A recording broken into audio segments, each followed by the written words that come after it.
यत्संकल्पात्तपति तपनो वाति वात समिन्धे वह निर्धत्ते धरणिरुदधी लंघते नैव वेलाम् सोऽयं श्रीमान् निखिल जगताम् अंतरात्मावतीर्णो धर्मं रक्षन् दिशतु कुशलम् स्वामिनारायणो नः। श्री स्वामिनारायण भगवान की जय। अक्षर पुरुषोत्तम महाराज की जय। गुणातीतानंद स्वामी महाराज की जय।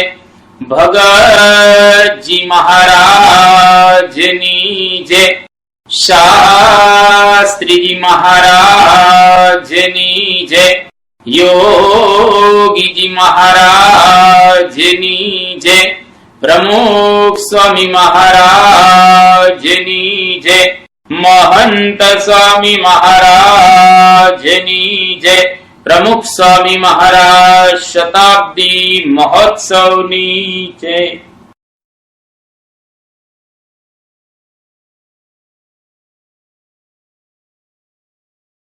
તાજેતરમાં દિવાળીના દિવસો આવી રહેલા છે ત્યારે આપણે આજથી એક પ્રવચનમાળાનો પ્રારંભ કરી રહેલા છીએ, જે પ્રવચનમાળાનો વિષય છે અંતર આનંદ ઉજાસ પર્વ। આપણા અંતરની અંદર આનંદ અને ઉજાસ એટલે કે સુખ અને પ્રકાશ બંને પ્રાપ્ત થાય એવું સુંદર પર્વ એટલે આ દિવાળી પર્વ। દિવાળીની અંદર આપણા વ્યક્તિગત જીવનની અંદર, પારિવારિક જીવનની અંદર આનંદ પણ આપણે પ્રાપ્ત કરી શકીએ અને અંતરની અંદર પ્રકાશ પણ પ્રાપ્ત કરી શકીએ। એના માટે આ પ્રવચનમાળાનો આપણે આજથી પ્રારંભ કરી રહેલા છીએ। આ પ્રવચનમાળાની અંદર 8 પ્રવચનો આપણે સાંભળવા જઈ રહેલા છીએ, જે 8 પર્વ રહેલા છે, જે 8 ઉત્સવનો આપણે લાભ લેવાનો છે અને આપણા જીવનની અંદર સુખ, શાંતિ, આનંદ આપણે પ્રાપ્ત કરવાનો છે। સાથે સાથે પ્રકાશ, તેજ, અંતરની અંદર ઉલ્લાસ આપણે પ્રાપ્ત કરવાનો છે અને ઉજાસ અને ઉલ્લાસ જો આપણે પ્રાપ્ત કરી શકીએ તો સાચા અર્થની અંદર દિવાળી પર્વ મનાવ્યું એ સાર્થક ગણાય। તો એમાં 8 જુદા જુદા ઉત્સવનો આપણે લાભ લેવાનો છે। સૌથી પહેલા રમા એકાદશી, બીજો ઉત્સવ વાઘ બારસ, ત્રીજો ઉત્સવ ધન તેરસ, ચોથો ઉત્સવ કાળી ચૌદસ, પાંચમો ઉત્સવ દીપાવલી, છઠ્ઠો ઉત્સવ નૂતન વર્ષ, સાતમો ઉત્સવ ભાઈબીજ અને આઠમો અને છેલ્લો લાભ પાંચમ। આ 8 ઉત્સવ આપણા હિન્દુ ધર્મની અંદર ખૂબ જ મહત્વના છે, ખૂબ જ અગત્યના છે અને જીવનને ભરવા માટે, જીવનને સાર્થક કરવા માટે 8 ઉત્સવ અતિશય અગત્યના પણ રહેલા છે। તો ઉત્સવ એટલે સ્વાભાવિક રીતે જેની અંદર દરેક વ્યક્તિને આનંદ આવે, દરેક વ્યક્તિના જીવનની અંદર ઉલ્લાસનું એક વાતાવરણ ભરી દે, એને કહેવાય ઉત્સવ. ભારત વર્ષના મહાન કવિ કાલિદાસ, એમણે લગભગ 2000 વર્ષ પૂર્વે અભિજ્ઞાન શાકુંતલમ નામનો એક ગ્રંથ લખ્યો, એક નાટક લખ્યું.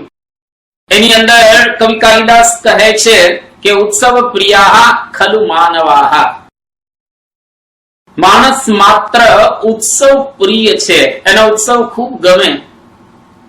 એટલે જ આપણા ભારત વર્ષની અંદર લગભગ એક મહિનાની અંદર એક ઉત્સવ તો હોય જ. અમુક મહિનાની અંદર વધારે પણ હોય એક કરતા, પરંતુ એવરેજ 12 મહિનાના 12 થી વધારે ઉત્સવો આપણે માણી રહેલા છીએ, જેના દ્વારા આપણા જીવનને આપણે સુખી અને પ્રકાશમય બનાવી રહેલા છીએ. તો એક અગત્યનો આ અવસર આપણા માટે પ્રાપ્ત થયેલો છે, એક અગત્યનો સમય આપણા માટે આવેલો છે. ત્યારે આ ઉત્સવને પહેલા સમજીએ કે ઉત્સવ એટલે શું. તો આર્ય સંસ્કૃતિનું એક ઉત્સવ એટલે આગવું લક્ષણ રહેલું છે. ભારતીય સંસ્કૃતિ એટલે એક આર્ય સંસ્કૃતિ, જે સંસ્કૃતિની અંદર યજ્ઞો વારે વારે થતા હતા. ઉત્સવનો ખરેખર અર્થ થાય ઉત્કૃષ્ટ સવઃ ઇતિ ઉત્સવઃ. શ્રેષ્ઠ સવઃ અર્થાત યજ્ઞ, એને કહેવાય ઉત્સવ. અને ભારતીય સંસ્કૃતિ યજ્ઞ સંસ્કૃતિ તરીકે પણ લોકો એને બિરદાવે છે, લોકો એને ઓળખે છે. અને ઉત્સવની અંદર સ્વાભાવિક રીતે મનની મુક્તતા આપણને પ્રાપ્ત થાય. આજુબાજુના લોકોના મનની અંદર પણ એક ભાવના ઉત્સવની અંદર વિશેષ પેદા થતી હોય છે. એક વાતાવરણ જ ભાવનામય આપણે સમાજની અંદર જોઈ શકીએ ઉત્સવના દિવસની અંદર. અને જ્યારે જ્યારે ઉત્સવો આવે ત્યારે સ્વાભાવિક રીતે લોકો પણ એકબીજા વિચારોની આપ-લે કરતા હોય, એકબીજા વિચારોની લેવડ દેવડ પણ કરતા હોય. અને ભગવાન સ્વામિનારાયણે પોતાના વચનામૃતની અંદર એક બહુ સરસ વાત કરી કે આ જે ઉત્સવો છે, જેને ભગવાન સ્વામિનારાયણ સમયા એવો એક શબ્દ પ્રયોગ કરે છે. જેમ લોકો બધા ભેગા થાય એવી રીતે ભગવાન સ્વામિનારાયણ કે અમે આ લોકોને ભેગા નથી કરતા, પરંતુ એક સમયાનું વાતાવરણ એની અંદર નિર્માણ થાય છે. તો ભગવાન સ્વામિનારાયણના સંત, જેમણે પોતાના કાવ્ય ગ્રંથની અંદર ગાયું નિષ્કુળાનંદ સ્વામીએ કે જેમ અન્ય લોક થાય ભેળા, તેમ સમજ્યોમાં આ મેળા. જેમ લોકો ખાલી ભેગા થાય અને છૂટા પડે એવું નથી, પરંતુ આની અંદર એક મહાન અર્થ સરવાનો છે. જે ભગવાન સ્વામિનારાયણે ગઢડા પ્રથમના 3જા વચનામૃતની અંદર વાત કરી કે અમે ઉત્સવ સમયા કરીએ છીએ, ત્યાં બધા હરિજનોને ભેગા કરીએ છીએ, કેટલા ભક્તોને ભેગા કરીએ છીએ, અને ભગવાન પણ એની અંદર વિરાજમાન હોય. તો અંત અવસ્થાએ જો ભગવાન કે ભગવાનના અવતારો યાદ આવે, હરિજન કોઈ યાદ આવે, એટલે કે ભક્ત કોઈ યાદ આવે, અથવા તો એ સ્થળ યાદ આવે, તો એનો જીવ મોટી પદવીને પ્રાપ્ત કરે. મોટી પદવી અર્થાત ભગવાનનું દિવ્ય ધામ, મોટી પદવી અર્થાત ભગવાનને એ પોતે પ્રાપ્ત કરે. એટલે ભગવાન સ્વામિનારાયણે આ ઉત્સવોને એક સમયનું અદ્ભુત બિરુદ આપ્યું, નામ આપ્યું, કે જેની અંદર કોઈ પણ વ્યક્તિ આવે તો એના જીવનની અંદર એને ઊર્ધ્વ ગતિ પ્રાપ્ત થાય અને એ ભગવાનના ધામનો અધિકારી બને. એવું એક ભગવાન સ્વામિનારાયણે અદ્ભુત એમના સમયની અંદર આવું એક પરિવર્તન ઉત્સવોની અંદર એ કર્યું. એટલે ઉત્સવો અર્થાત સમય આવો, ઉત્સવો અર્થાત ઉર્ધ્વ ગતિ પ્રાપ્ત કરવાના એક માધ્યમો, ઉત્સવો અર્થાત આપણા જીવનને આનંદ અને ઉલ્લાસથી અને ઉજાસથી ભરી દેવાનું એક મહાન માધ્યમ. તો આ દિવાળીનું પર્વ જેની અંદર આપણે 8 ઉત્સવનો લાભ લેવા જઈ રહ્યા છીએ, ત્યારે સૌથી પહેલો ઉત્સવ રમા એકાદશી. ભારત વર્ષની અંદર હિન્દુ ધર્મમાં દર મહિને 2 એકાદશી આવે છે. એક શુક્લ પક્ષમાં અને એક કૃષ્ણ પક્ષની અંદર. આ બધી જે એકાદશીઓ ભેગી કરો તો 12 દુ 24 થાય. 24 એકાદશીની કથા આપણા શાસ્ત્રોની અંદર વર્ણન કરવામાં આવેલી છે. દરેક એકાદશીનું કંઈક ને કંઈક કથા દ્વારા નિર્વચન કરવામાં આવેલું છે. દરેક એકાદશીની સાથે કંઈ ને કંઈ કથાઓ જોડવામાં આવેલી છે. પણ આસો વદ એકાદશી, જેને રમા એકાદશી તરીકે એ કહે છે, અને એકાદશીનો અર્થ પણ બહુ સમજવા જેવો છે. 10 ઇન્દ્રિયો અને 11મું મન, આ એની ઉપર વિજય પ્રાપ્ત કરવો એને કહેવાય એકાદશી. એકાદશ ઇન્દ્રિયો ઉપર વિજય પ્રાપ્ત કરીએ એને એકાદશી કહેવામાં આવે છે. ભગવાન સ્વામિનારાયણના ગુરુ હતા રામાનંદ સ્વામી અને એમના ગુરુ હતા આત્માનંદ સ્વામી. એ ઘણી વખત પોતે કહેતા હતા કે ઉત્સવ એટલે, મહોત્સવ એટલે ઇન્દ્રિયો ઉપર વિજય પ્રાપ્ત કરવો એને કહેવાય મહોત્સવ કે ઉત્સવ. આપણી 10 ઇન્દ્રિયોને 11મું મન, એની ઉપર આપણે વિજય પ્રાપ્ત કરીએ એટલે સમજવો આપણે મહાન ઉત્સવ કરી રહેલા છીએ. તો આ રમા એકાદશી, આ દિવાળીનું પર્વ રમા એકાદશીથી પ્રારંભ થાય છે. એટલે કે સંયમથી આ પર્વનો પ્રારંભ થઈ રહેલો છે. રમા એકાદશીને કામ્ય એકાદશી પણ કહેવામાં આવે છે, એને નિત્ય એકાદશી પણ કહેવામાં આવે છે. જુદા જુદા એના નામો રહેલા છે. એકાદશી એટલે સંયમ કરવો. એકાદશ ઇન્દ્રિયોના આહારનો સંયમ કરીએ એને કહેવાય એકાદશી. આ એકાદશીની સાથે ઘણી બધી કથાઓ જોડાયેલી છે, અને આ એકાદશીનો મહિમા પણ શાસ્ત્રોની અંદર ખૂબ વર્ણન કરવામાં આવેલો છે. ગરુડ પુરાણની અંદર એવું કહેવામાં આવ્યું કે પૃથ્વીના દાનથી પણ શ્રેષ્ઠ એનું ફળ પ્રાપ્ત થાય છે જો કોઈ એકાદશી કરે તો. કોટિક ગૌ કેરા દાન કરે પણ નાવે તોલે એના લવની. કદાચ કોઈ કરોડ ગાયનું દાન કરે તો પણ એકાદશીના વ્રતની સાથે, એના લવ ભાગની સાથે પણ એની સરખામણી એ કરી ના શકાય. એટલો બધો મહિમા એકાદશીનો બતાવવામાં આવેલો છે. એટલા માટે કહ્યું એ વ્રત કરે તે ધન્ય માનવી રે, તે તો નાયો કોટિક વાર જાનવી રે. એ કોઈ વ્રત કરે તો એ ખરેખર મહાન છે માનવી. કરોડો વખત ગંગામાં સ્નાન કરીએ અને જે ફળ પ્રાપ્ત થાય એના કરતા પણ એકાદશી આપણે કરીએ તો એમાં વિશેષ ફળ આપણને પ્રાપ્ત થાય છે. એનો મહિમા મુનિવર ગાય રે, અવિનાશી મળ્યાનો ઉપાય છે રે. મોટા મોટા મુનિઓ પણ એનો મહિમા ગાય છે કે ખરેખર જે એકાદશી કરે છે એને ધન્ય છે, એને શાબાશ છે, અને ભગવાનના અને મુનિઓના આશીર્વાદ પણ એની ઉપર હંમેશને માટે વરસે. શાસ્ત્રોની અંદર પણ એકાદશીનું ખૂબ મહાત્મ્ય વર્ણન કરવામાં આવેલું છે અને શાસ્ત્રોની અંદર પણ એની સાથે ઘણી બધી કથાઓ પણ જોડાયેલી છે. એકાદશીનું નામ સાંભળતા યમદૂતો એ પણ થરથર કંપવા લાગે. કારણ એટલી બધી પવિત્રતા, એટલી બધી શુદ્ધતા, એટલી બધી અંદરની નિર્મળતા એની અંદર પ્રગટ થાય કે યમદૂતો એની પાસે જઈ પણ ન શકે.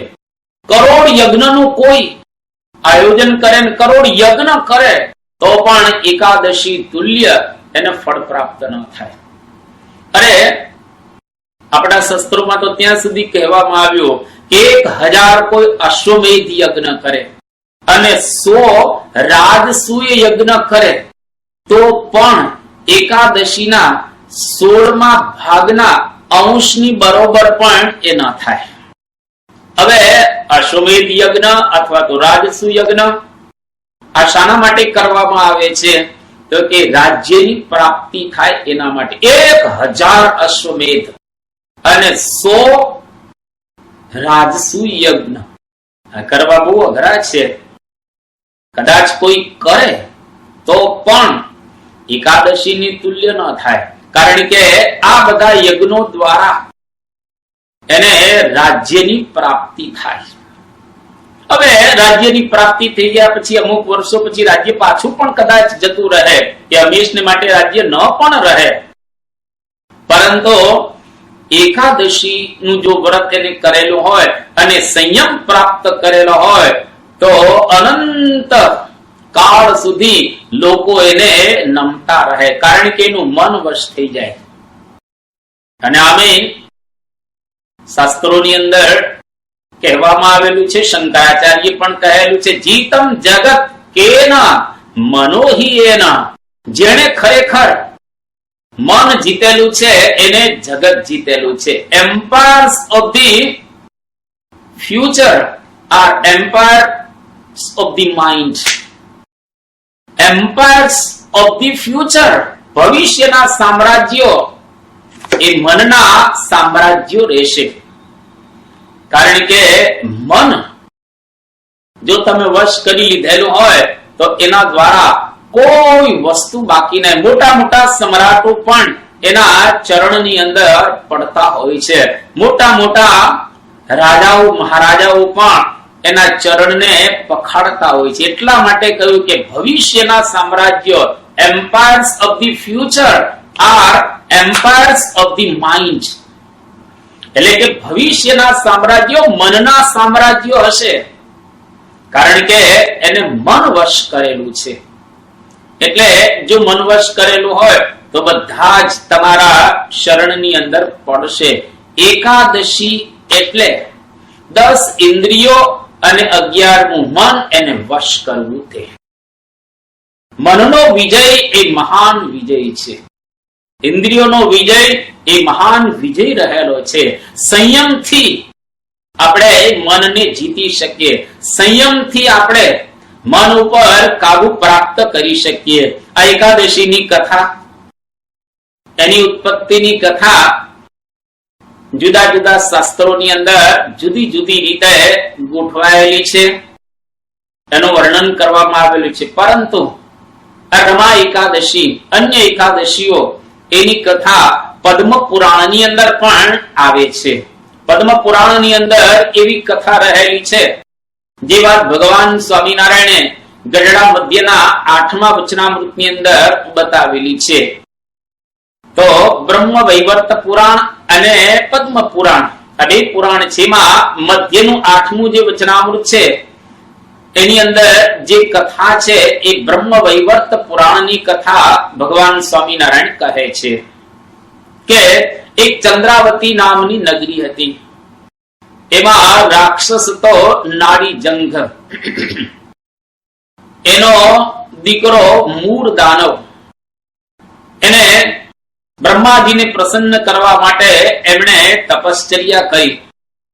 વર્ષો સુધી એમણે તપશ્ચર્યા કરી કે જેના દ્વારા બ્રહ્માજી પ્રસન્ન થયા અને વરદાન માંગવાનું કહ્યું.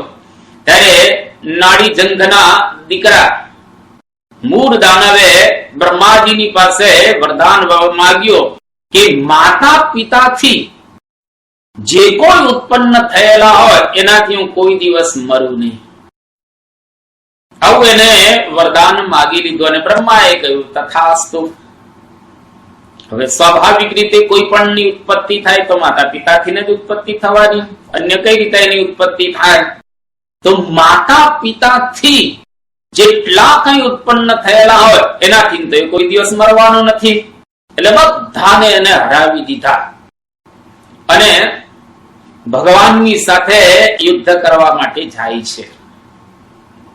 ભગવાન વિષ્ણુ, ભગવાન પોતે એની સાથે યુદ્ધ કરવા માટે ઉદ્યત થયા અને 5000 વર્ષ સુધી યુદ્ધ ચાલ્યું અને ભગવાન પોતે જાણી જોઈ અને યુદ્ધનું મેદાન છોડી દે છે એને મારવા માટે. ભગવાન જ્યારે યુદ્ધનું મેદાન છોડી અને છેક બદ્રિકાશ્રમની અંદર પોતે પધાર્યા અને આ મૂળ દાનવ ભગવાનની પાછળ પાછળ જ જાય છે અને એમાં બદ્રિકાશ્રમની અંદર એક સિંહવતી નામની ગુફા હતી, એની અંદર ભગવાન પ્રવેશ કરી જાય છે ગુફામાં. અને જેવા ભગવાન ગુફાની અંદર પ્રવેશ કરે છે, ભગવાન થાકી ગયા હતા કારણ કે 5000 વર્ષથી યુદ્ધ ચાલતું હતું એટલે સ્વાભાવિક રીતે થાક તો લાગે જ.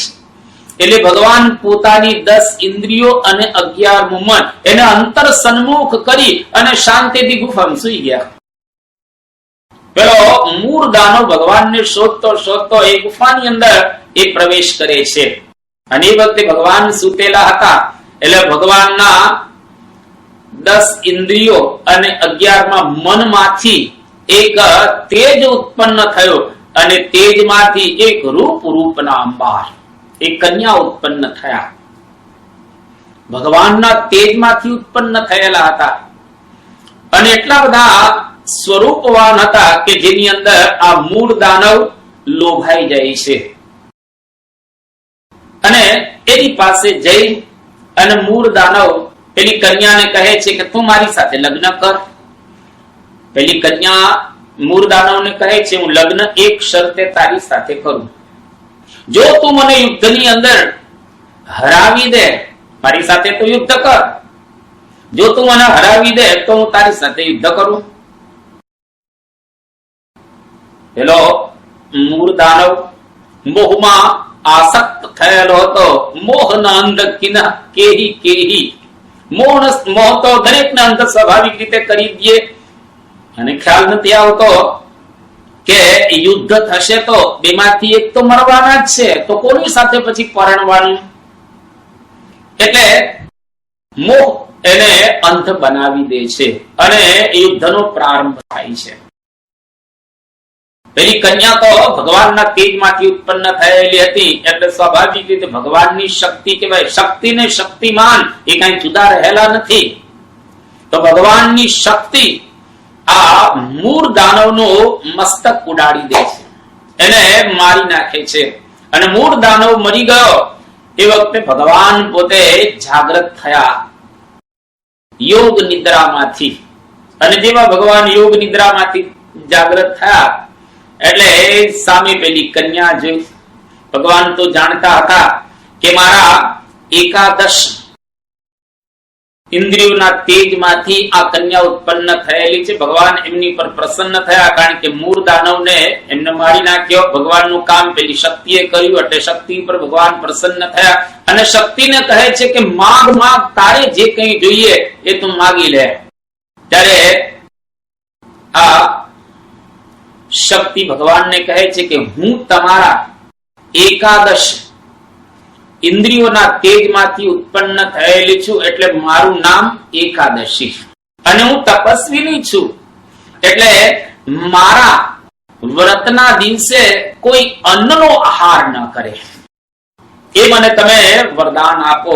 ભગવાનને તથાસ્તુ કહ્યું. વરદાન પણ એ કન્યાને આપ્યો કે જા તારા વ્રતના દિવસે કોઈ અન્નનો આહાર નહીં કરે. ભગવાને એને વરદાન આપી દીધું અને કન્યા તો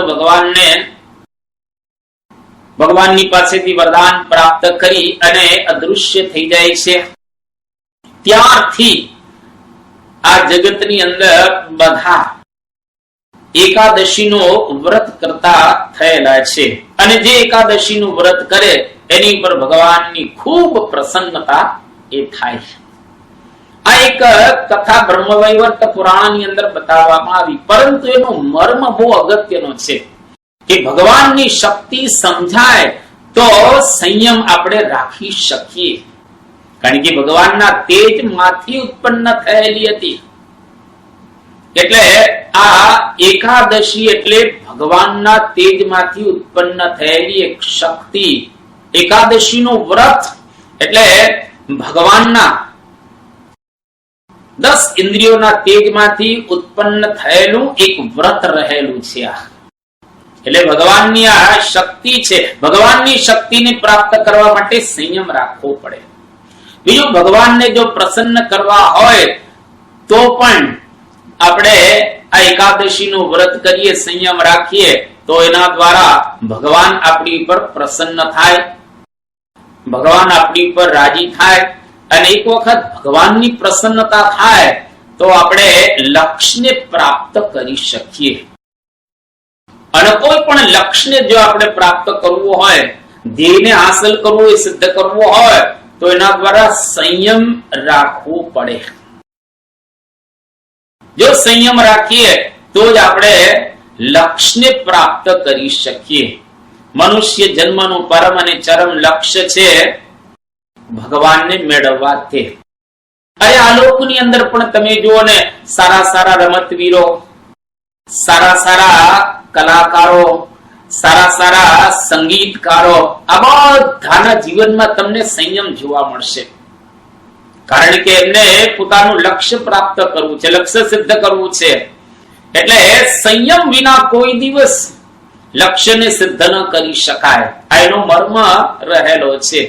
તમે જો સારા સારા ક્રિકેટરો હોય, જે અત્યારે સારા હોય બધા, એ વિરાટ કોહલી હોય કે MS ધોની હોય, સચિન તેંડુલકર જેવા હોય, કે પછી પૂર્વે થઈ ગયેલા કપિલ દેવ કે ગાવસ્કર જેવા હોય, કે વર્લ્ડના અન્ય જે બેસ્ટ બધા ક્રિકેટરો હોય, એ લોકોના જીવનમાં આપણે તમને સંયમ જોવા મળશે. અમુક કલાકે ઉઠી જ જાય, અમુક વસ્તુ એ કરે જ નહીં, નિયમિત પ્રેક્ટિસ કરવાની, આ તે બધું જ એના જીવનની અંદર તમને જોવા મળે. અમુક પ્રકારના વિષયોનો ઉપભોગ ન કરવાનો હોય, ન કરે, કારણ એને લક્ષ્ય સિદ્ધ કરવું છે એટલા માટે.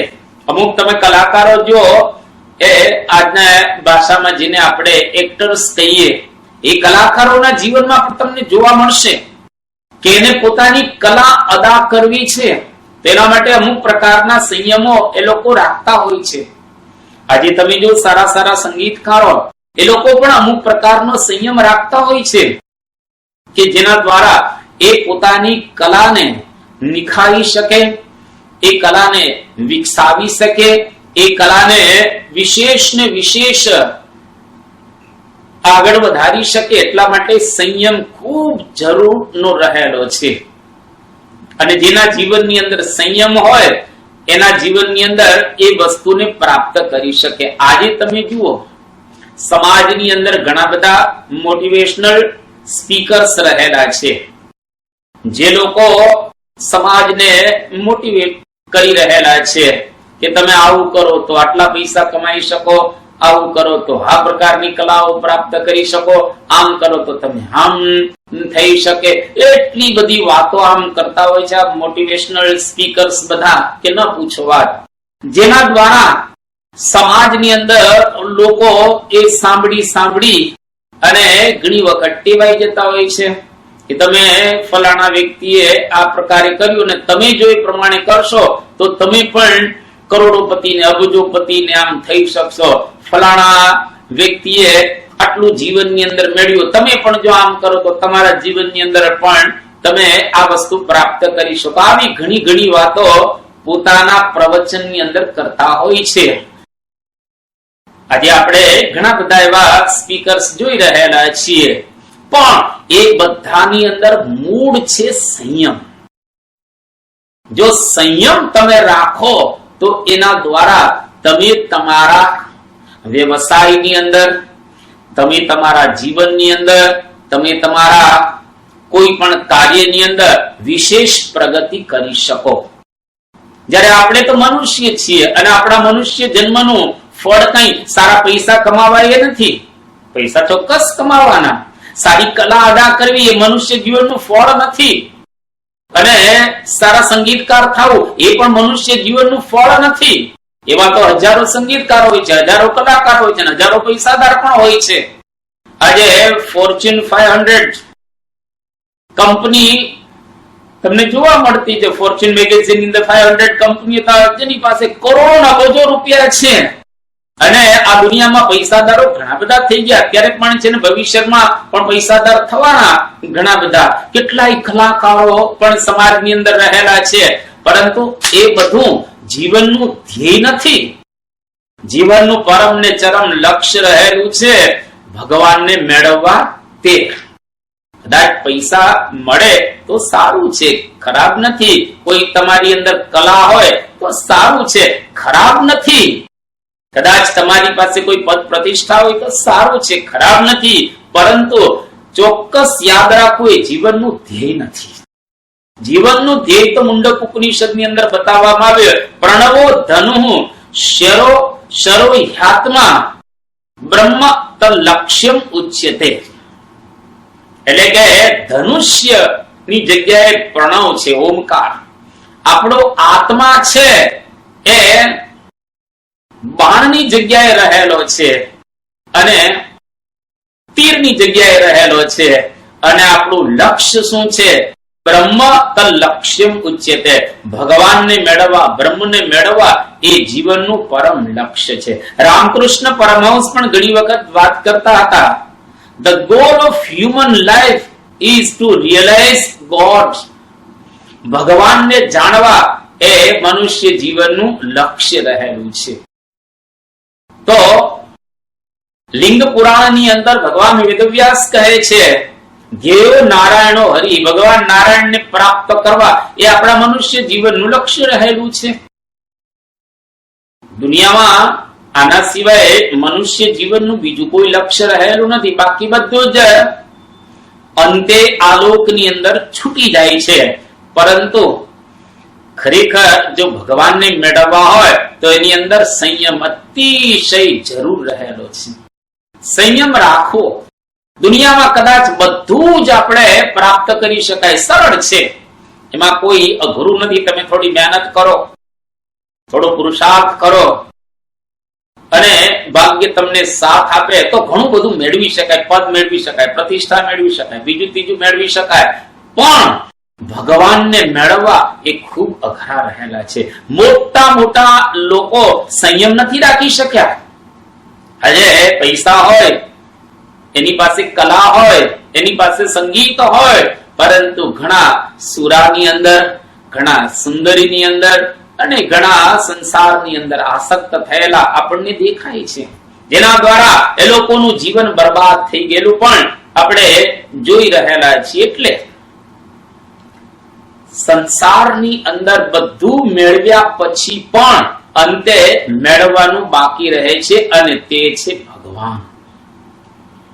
અને જો આ નહીં મળેલા હોય ને કદાચ દુનિયાનું બધું જ તમને મળ્યું તો સમજી લેવું કે કશું જ મળ્યું નથી, અંતે કઈ કામમાં આવ્યું નથી. અરે બે છતાં પણ લોકો કેવું બોલતા હોય છે. આપણે બધાના અનુભવોને અહીંયા આગળ ટાંકતા નથી, પરંતુ એક વ્યક્તિના અનુભવને આપણે ટાંકીએ. Napoleon Bonaparte.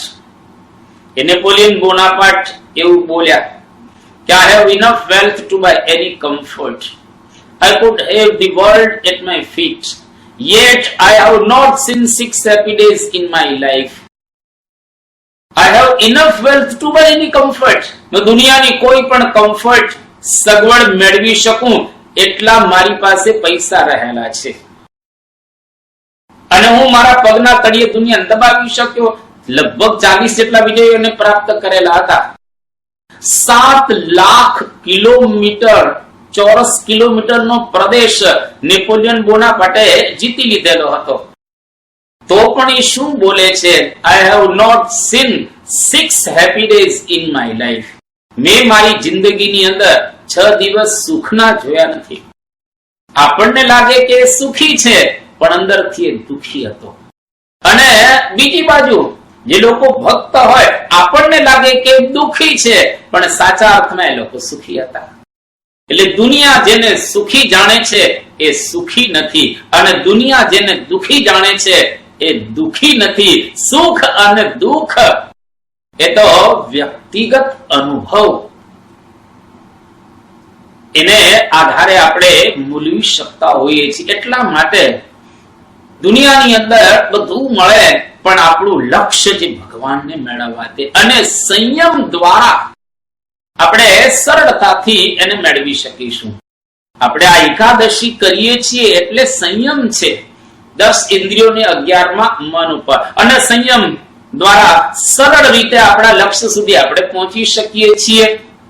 ભગવાન કૃષ્ણ ગીતાની અંદર બહુ સરસ એક વાત કરે છે કે યતતો હિયપી કૌંતેય પુરુષસ્ય વિપશ્ચિતઃ ઇન્દ્રિયાણિ પ્રમાથીનિ હરંતિ પ્રસભમ મનઃ તાનિ સર્વાણિ સંયમ્ય યુક્ત આસિત મત્પરઃ વશે યસ્ઇન્દ્રિયાણિ તસ્ય પ્રજ્ઞા પ્રતિષ્ઠિતા.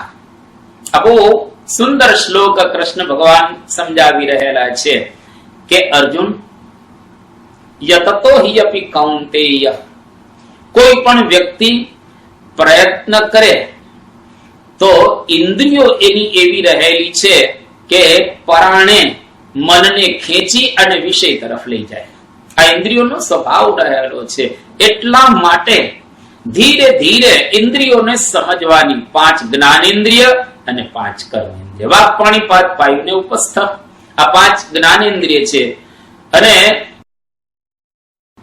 કર્મેન્દ્રિય છે, અને શ્રોત્ર તક ચક્ષુ રસના અને ઘ્રાણ, આ 5 જ્ઞાનેન્દ્રિયો છે જેના દ્વારા જ્ઞાન મેળવીએ, અને કર્મેન્દ્રિય દ્વારા આપણે કર્મ કરતા હોઈએ છીએ. એટલે જ્ઞાનેન્દ્રિય અને કર્મેન્દ્રિય 10 રહેલી છે, અને 11મું મન રહેલું છે.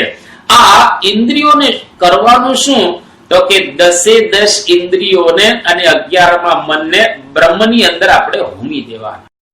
બ્રહ્માગ્નિની અંદર તમે જો હોમો, જેમ યજ્ઞ હોય, યજ્ઞની અંદર જે કઈ હૂત દ્રવ્યો, એની અંદર આપણે તલ, જવ, ઘી આ બધું હોમીએ છીએ, તો એ દ્રવ્યો બધા ભસ્મીભૂત થઈ જાય છે અને અગ્નિની સાથે બધા મળી જાય છે. એમ આપણી 10 ઇન્દ્રિયોને જો બ્રહ્મ અગ્નિની અંદર આપણે હોમી દઈએ તો બ્રહ્માગ્નિમાં બાળા જેને બીજ રે ઉગવાની આશા ટળી રહે. એને ઉગવાની પછી આશા ન હોય, એ ઉગે જ નહીં. કોઈ બીજ જે પડી જાય એ પછી ઉગે નહીં, કદાચ ખેતરની અંદર તમે વાવો તો પણ. એમ આપણી આ 10 ઇન્દ્રિયો વિષયને બદલે વિષ્ણુમાં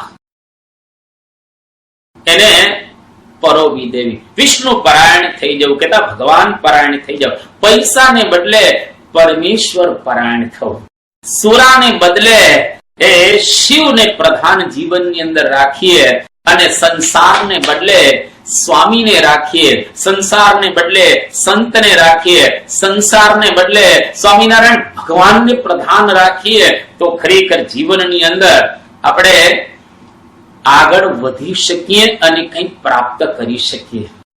તો અહીંયા આગળ આ કથાનો મર્મ એટલો છે કે જીવનમાં સંયમ રાખો. બીજી એક કથા બ્રહ્મ વૈવર્ત પુરાણની અંદર એ પ્રકારની આવે છે કે એકાદશીએ એક ભગવાનની પાસે વરદાન માગ્યું. વરદાન એ પ્રકારનું માગ્યું કે ભગવાન તમે મને તમારા અંગની અંદર સ્થાન આપો.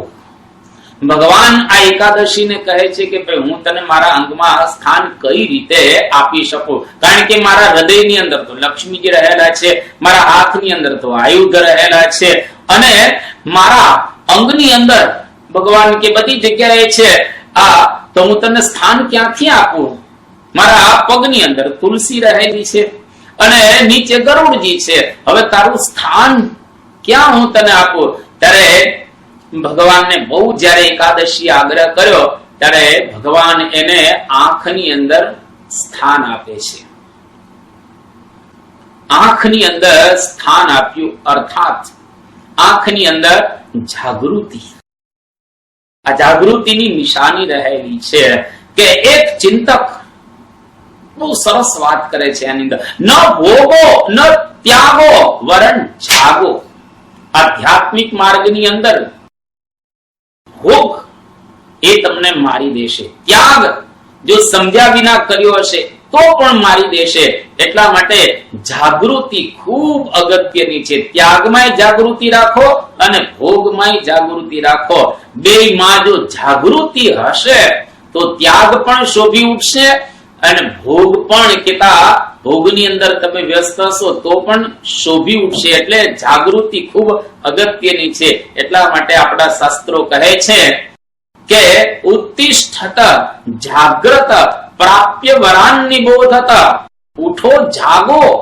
જેમ કાશી નરેશને રોહિદાસ ચમારે બહુ સરસ રીતે 6 શ્લોક સમજાવ્યા કે જરા દુઃખમ જન્મ દુઃખમ મૃત્યુ દુઃખમ પુનઃ પુનઃ અંતકાલે મહા દુઃખમ તસ્માત જાગૃહી જાગૃહી. કે રાજા, જરા અવસ્થા દુઃખ રૂપ છે, જન્મ પણ દુઃખ રૂપ છે, અંતકાળે મહાન દુઃખ થવાનું છે, માટે જાગો જાગો. માતા નાસ્તિ પિતા નાસ્તિ નાસ્તિ બંધુ સહોદર સંસારે કિમપી નાસ્તિ તસ્માત જાગૃહી જાગૃહી. એ માતા પિતા આપણું કોઈ નથી. અંતકાળે જાવું જીવને એકલા રે, એકલા આ લોકમાંથી આપણે વિદાય લઈને જવાનું છે, માટે જાગો જાગો.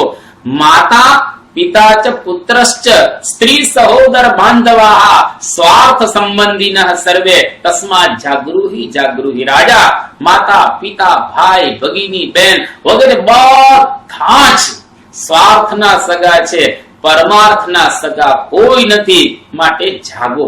કામ ક્રોધ લોભ મોહા દેહે તિષ્ઠન્તિ તસ્કરાઃ હરંતિ જ્ઞાન રત્નાની તસ્માત જાગૃહી જાગૃહી.